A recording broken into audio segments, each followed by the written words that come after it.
से सोचेंगे। और दोस्तों हर साल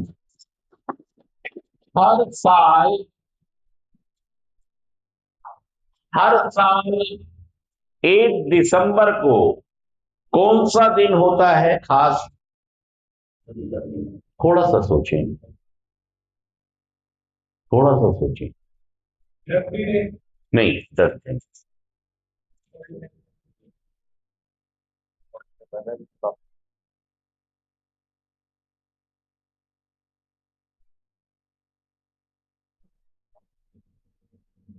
कोई बताएगा?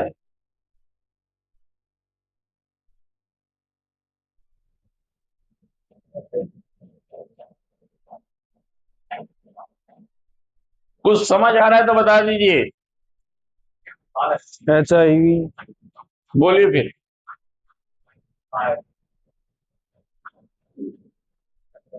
जो आ रहा है गलत आ रहा है, सही आ रहा है, बोल दो। HIV। ताली बजा दीजिए बाजी के लिए। HIV। HIV। और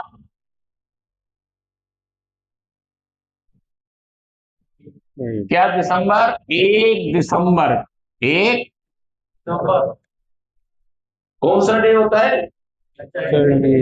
HIV एड्स दिवस। इस दिन पूरे विश्व के अंदर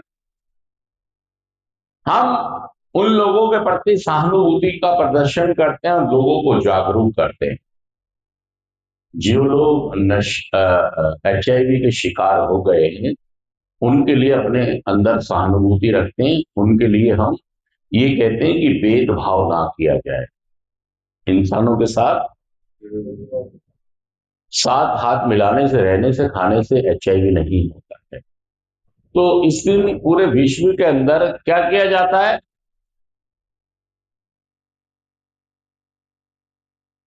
क्या किया जाता है? अवेयरनेस क्या किया जाता है? प्रोग्राम। जागरूकता कार्यक्रम। क्या किए जाते हैं? किसके लिए?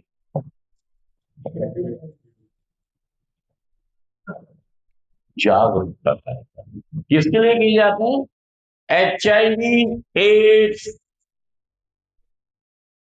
अब नशे वालों के लिए क्यों जरूरी है HIV एड्स? देखिए, बहुत सारी संभावना। सरकार ने भारत सरकार ने ऐसे 6 ग्रुप को आइडेंटिफाई किया है जो हाई रिस्क ग्रुप में है। सबसे प्रबल ज्यादा संभावना किसमें रहती है? ये 6 ग्रुप हैं। आप में से किसी को पता है वो 6 ग्रुप कौन से हैं जिन्हें सबसे ज्यादा संभावना है HIV एड्स हो जाने की? कोई बताएगा आप में से? 6 ग्रुप, 6। हाँ, एक तो ये हो गया। कौन सा ग्रुप? एल्कोहल और ड्रग एडिक्ट। ड्रग एडिक्ट में भी ID user. ID ID user का मतलब होता है इंजेक्शन ड्रग यूजर। इनमें बहुत प्रबल संभावनाएं होती हैं। ऐसा नहीं है कि अल्कोहल वाले में नहीं होती। अल्कोहल वाले भी कई बार शराब पी के और रेड लाइट एरिया में या बाहर सेक्स की प्रॉब्लम और नशे में हम बहुत सारी चीजें भूल जाते हैं और हम सुरक्षित संबंध नहीं बना पाते और हम असुरक्षित संबंधों के शिकार हो जाते हैं। तो ऐसे क्या कारण है कि ये वायरस एक व्यक्ति से दूसरे व्यक्ति में जाए? कोई बताएगा कि पहला केस पूरे विश्व में कब देखा गया था और कहां देखा गया था? कोई बताएगा आप में से? कोई बता पाएगा आप में से? HIV का पहला केस कब इस धरती पर देखा पाया गया?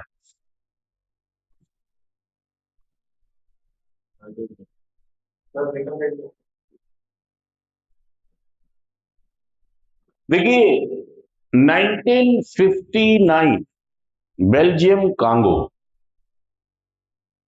यहां पर 1959 के अंदर एक व्यक्ति के ब्लड के सैंपल लिए गए थे। तो तब ये बात सामने आई थी कि लेकिन दुनिया इस बात पर यकीन और विश्वास करने को तैयार नहीं थी कि चिंपांजी में से कोई एक बीमारी भी इंसान के अंदर आ सकती है। तो ये बात थोड़ा सा मुश्किल हो गई। कब आया था पहला केस? लेकिन वैज्ञानिक तो ये कहते हैं कि 1920 में इस एक बीमारी का वायरस चिंपांजी से इंसानों में, जब वो इसकी हिस्ट्री में जाते हैं वैज्ञानिक, तो उन्होंने ये देखा पाया कि 1920 में ये वायरस चिंपांजी से, और पहली बार एक इंसान में जो खून में मिले थे ये वायरस, वो था 1959, बेल्जियम कांगो आज। तो उसके बाद बहुत सारी लड़ाई चलती रही है या नहीं है। अभी इंडिया का तो कहीं नामो निशान है ही नहीं। बात आ गई यूरोप में, बात आ गई। अब चूंकि सभी चीजें वहीं पर पहले से वो होती हैं, निर्धारित और निश्चित, और उनके लिए रिसर्च होती है। तो 1970 और 80 का जो दशक था, वहां पर यूएसए में और यूरोप में इस बात की बहुत गहन जांच हुई, और 1980 और 82 के लगभग वहां पर भी एक केस पहला पाया गया। भारत में तो बिलीव ही नहीं था। भारत में तो ये लोग कहते थे कि हमारे यहाँ कोई ऐसी प्रॉब्लम, एचआईवी के लिए भारत में बहुत दिन एनजीओ ने लड़ाई की है कि आप एक सिस्टम बनाओ, क्योंकि हमारे यहाँ भी केसेस हाँ बढ़ रहे हैं। क्यों? अभी जैसे आप बात करेंगे हेपेटाइटिस, काला पीलिया की बात करेंगे, तो भारत सरकार की कोई ऐसी मतलब पॉलिसी नहीं है कि इसके लिए कोई अलग से मतलब कोई सिस्टम काम। हैप सी के लिए दवाइयां तो कुछ हॉस्पिटल दे रहे हैं अभी, लेकिन कोई सिस्टम मतलब ऐसी पॉलिसी नहीं है जो इनको मतलब व्यवस्थित तरीके से कहीं पर, जैसे एचआईवी एड्स के लिए आगे प्रोग्राम चलते हैं हर जगह, मतलब एक कंट्रोल है। दिल्ली सोसाइटी एक कंट्रोल बोर्ड है जो सारी चीजों को, एक नेशनल एचआईवी बोर्ड है जो कंट्रोल करता है। दिल्ली का भी है डीसैट, जिसको हम कहते हैं, जो अंबेडकर हॉस्पिटल में जिनका हेड ऑफिस है, जहां पर वो एटीआर का प्रोग्राम और अवेयरनेस का प्रोग्राम चलाते हैं स्कूल में, कॉलेज में और पब्लिक के लिए। लेकिन 1980 के बाद फिर बहुत ज्यादा भयानकता आती चली गई इस एक प्रॉब्लम्स में, और भारत में पहला जो केस आया था वो लगभग 1985-86 में साउथ में एक व्यक्ति के अंदर ये पाया गया था, और उस समय शायद 87-88 वहां पर उस व्यक्ति के ब्लड में एचआईवी के वायरस, वो वायरस मिला, तो हड़कंप मच गया था पूरे भारत में। उसके बाद से फिर हमारे यहाँ भी भारत में भी एचआईवी के लिए कई कार्यक्रम, और अभी तो हमारा राष्ट्रीय एक कार्यक्रम चलता है एचआईवी एड्स को लेकर। हेपेटाइटिस को तो लेके नहीं चलता। और जो नशा करने वाले लोग हैं, महत्वपूर्ण बात यह है कि ये दोनों ही लोग इन दोनों बीमारी के सबसे ज्यादा संभावित लोग होते हैं जिनको ये बीमारियां होती हैं या हो जाएगी अगर ये लगातार नशे में रहते हैं। तो जरूरी है कि हम इस डे पर अपने केंद्र में भी इस बात की मतलब चर्चा करें कि यार एचआईवी एड्स, ऐसा ना हो कि हम तो शराब और नशा ही सोच रहे हैं और इसके पीछे कोई दूसरी बीमारी भी हमारे साथ चिपक जाए, हम इससे ही नहीं निकल पा रहे, उससे तो फिर बड़ा।